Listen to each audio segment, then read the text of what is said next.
তবে কি মধ্যপ্রাচ্যে শুরু হয়ে গেল সর্বাত্মক যুদ্ধ?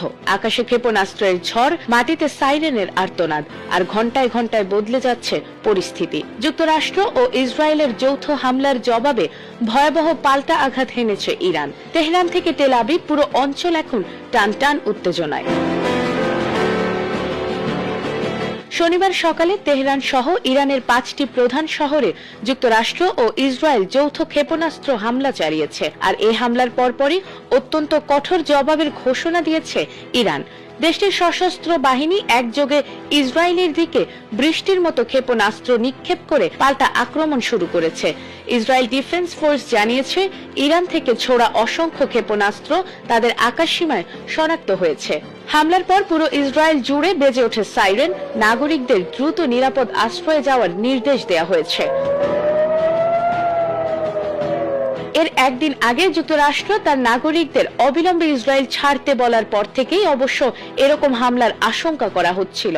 আগামী সপ্তাহেও ইরান যুক্তরাষ্ট্রের কর্মকর্তাদের মধ্যে পরমাণু চুক্তি নিয়ে আলোচনার কথা ছিল, কিন্তু এরই মধ্যে ইরানে এই হামলা চালিয়েছে ইসরায়েল।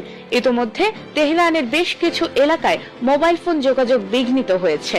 এছাড়াও ইন্টারনেটও বন্ধ হয়ে যাওয়ার আশঙ্কা রয়েছে। আইডিএফ সতর্ক করে বলেছে, ইরানি ক্ষেপণাস্ত্রের বড় ঢেউ সীমান্তের দিকে ধেয়ে আসছে এবং আকাশ প্রতিরক্ষা ব্যবস্থা সর্বোচ্চ শক্তি দিয়ে কাজ করছে। তবে তারা স্বীকার করেছে, প্রতিরক্ষা ব্যবস্থা শতভাগ নিখুঁত নয়। এদিকে ইরানের উচ্চ পদস্থ কর্মকর্তারা আন্তর্জাতিক সংবাদ মাধ্যমকে জানিয়েছে, এটি কেবল পাল্টা আক্রমণের শুরু। তাদের ভাষায় এই জবাব হবে শত্রুপক্ষের কল্পনারও বাইরে। তেহরানের ইউনিভার্সিটি এলাকা ও সুপ্রিম লিডারের কার্যালয়ের আশেপাশে হামলার পর সামরিক নেতৃত্ব আরো কঠোর অবস্থান নিয়েছে। ইতোমধ্যে ইরান তাদের আকাশ সীমা বেসামরিক বিমানের জন্য বন্ধ ঘোষণা করেছে।